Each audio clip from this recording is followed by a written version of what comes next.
se quedó callado. Tomó su café. Y en ese momento, sonó el timbre. 1, 2, 3 veces. Con insistencia. Él se extrañó. Miró el reloj. ¿Quién será a esta hora?, preguntó. Fue a abrir la puerta.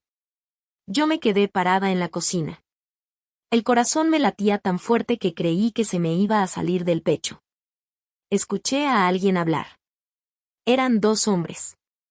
Uno de ellos le dijo a Álvaro: Señor Álvaro López, mi nombre es Carlos González, soy un oficial de la corte. Le vengo a entregar estos documentos. Escuché el sonido de papeles. Luego, el otro hombre, el que supongo que era el doctor Martín, le habló a Álvaro. Mi nombre es Alejandro Martín. Soy el abogado de su esposa, la señora Valeria Torres. Ella está solicitando el divorcio. Y también, por orden de un juez, hemos conseguido una orden de restricción que le impide a usted entrar a este departamento o acercarse a la señora Torres. El departamento, por ahora, se queda en posesión de ella. Hubo un silencio. Un silencio pesado. Yo me acerqué a la puerta de la cocina, sin hacer ruido. Vi a Álvaro. Tenía la cara pálida. Estaba mirando los papeles que le habían entregado. No podía creer lo que le estaba pasando. Sus ojos estaban fijos en los documentos, como si fueran una serpiente que lo había hipnotizado. El abogado le hablaba, pero él no respondía. Estaba en estado de shock. Señor, tiene 24 horas para sacar sus pertenencias personales y retirarse de este domicilio. De lo contrario, tendremos que llamar a la policía. Las órdenes judiciales son para ser cumplidas. Vi cómo el cuerpo de Álvaro se tensaba. Como su cara se volvía roja, como un tomate. Se le inflaron las venas del cuello. Miró a los hombres con furia. Quería decir algo, pero la voz no le salía. Ellos le dieron la espalda y se fueron. Él se quedó ahí, parado en la puerta, con los papeles en la mano. Su mirada se encontró con la mía. Una mirada llena de odio, de rabia. Tú, me dijo. Tú hiciste esto. Tú me denunciaste. Su voz era un susurro, pero un susurro lleno de veneno. Yo no respondí. No tenía nada que decir. Él era el culpable. Él se había buscado esto. Su mentira, su engaño, su maltrato, todo lo que me había hecho. Me negué a responder, me negué a dejarme ver débil. ¿Sabes lo que va a pasar, verdad?, me dijo, acercándose a mí. Su voz se hizo más fuerte. Te voy a destruir, Valeria. Te voy a dejar sin nada. No vas a tener ni para comer.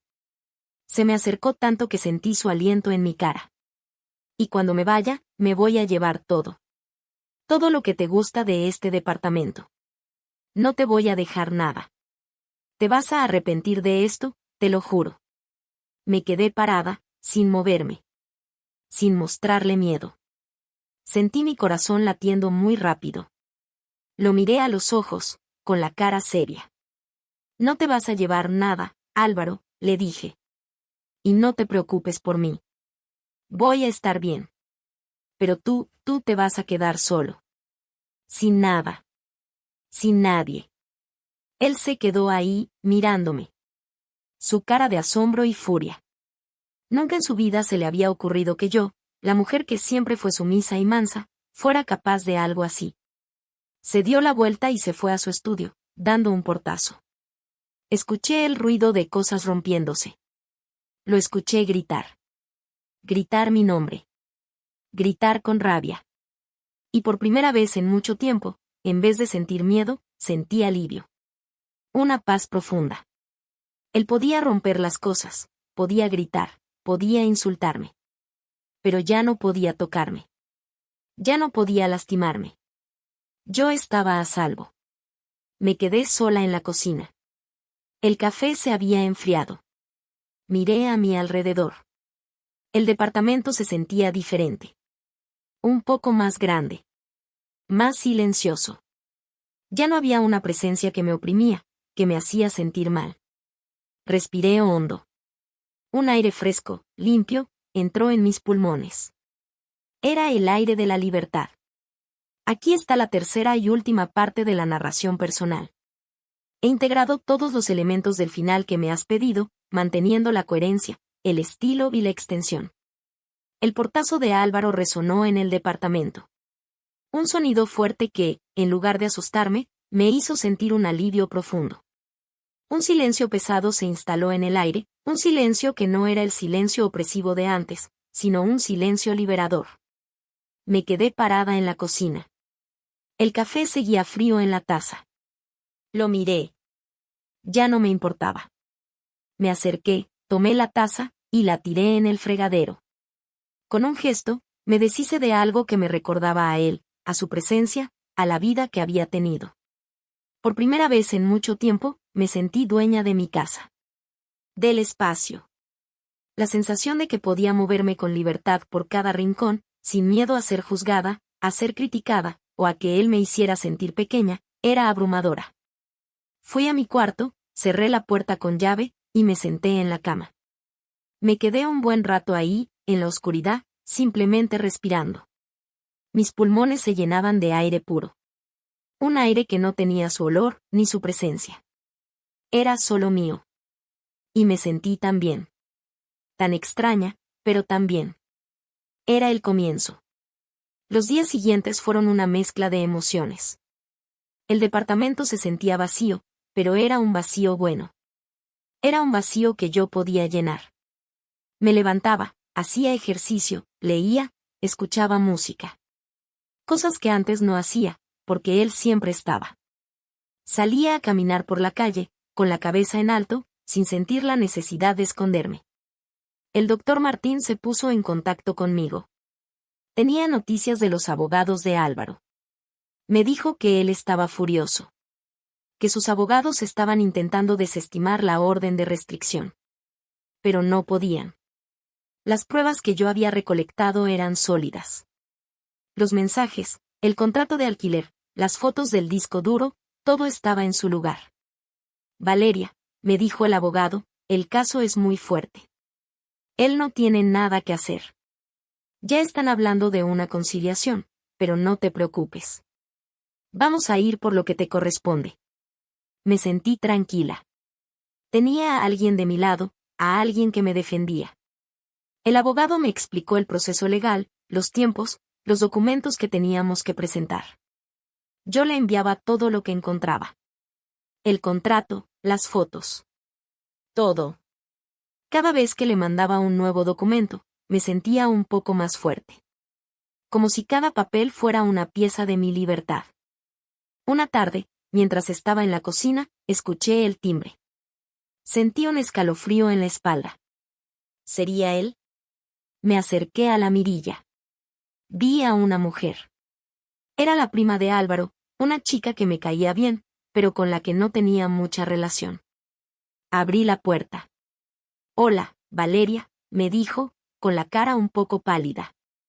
Álvaro me pidió que viniera a buscar algunas cosas. Ropa, unas cajas. Me dijo que te pidiera permiso. Yo la miré. Claro, pasa, le dije. Ella entró. Fue a la sala, al estudio de Álvaro. Empezó a meter cosas en unas cajas. Yo me quedé ahí, viéndola. La veía con una mirada de compasión. Ella no tenía la culpa de nada. ¿Sabes qué pasó?, me preguntó. Sé que lo de ustedes no estaba bien, pero no pensé que llegaría a esto.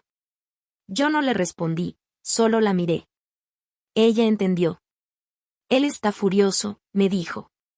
Dice que le tendiste una trampa. Que lo vas a dejar en la calle. Yo me reí, un poco. Él solito se puso en la calle, te lo aseguro, le dije. Ella no dijo nada. Se fue, con las cajas en la mano.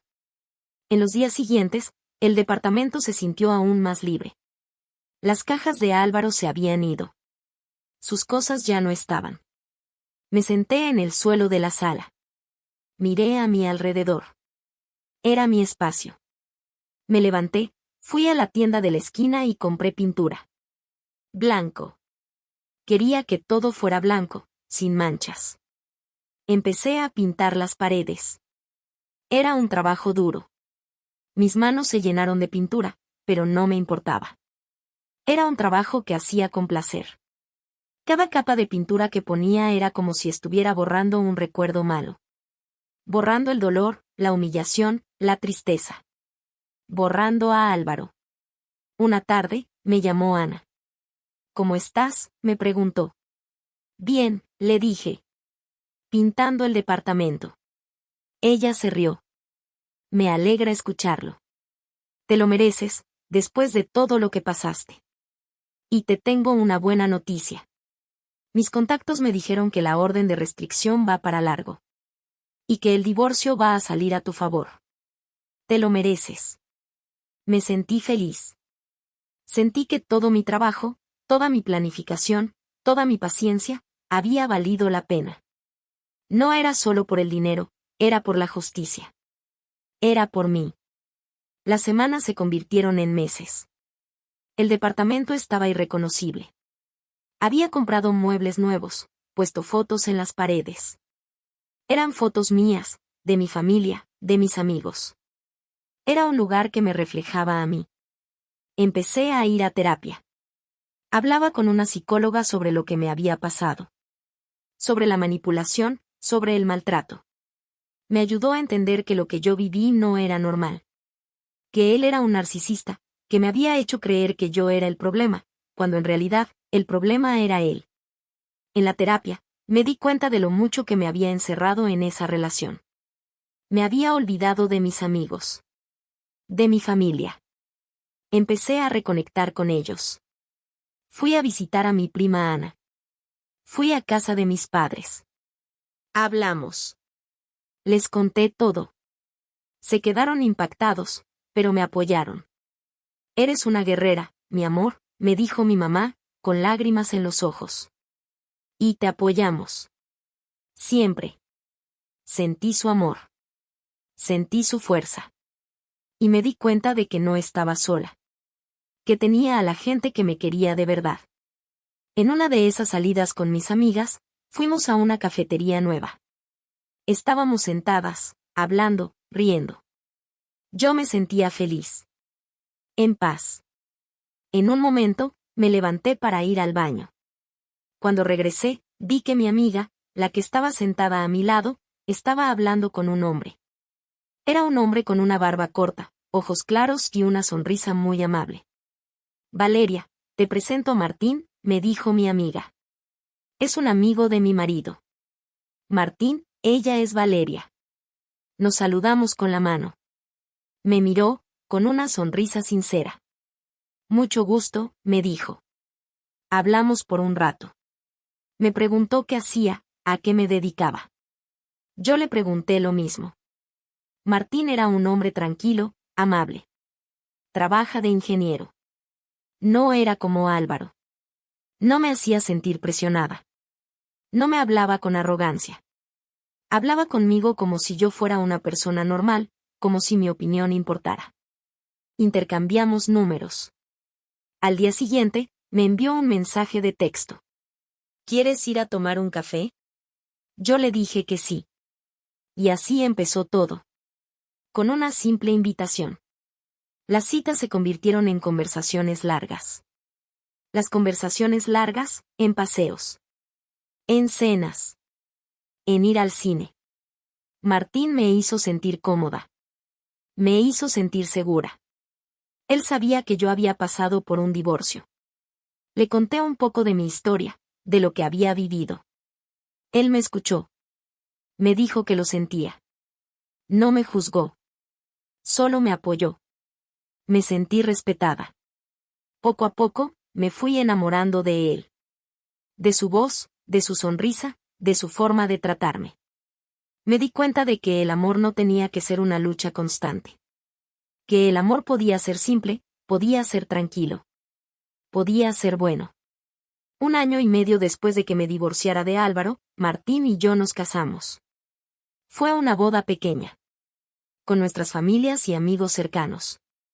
Fue un día lleno de amor. Un día lleno de paz. Y en ese momento, me di cuenta de lo lejos que había llegado. De lo mucho que había cambiado. Martín también quería tener una familia. Quería ser padre. Y yo, que había pasado por tanto por ese sueño, decidí intentarlo de nuevo. Pero esta vez, sin presión. Sin estrés. De la forma más natural posible. Y un día, me sentí rara. Fui al médico.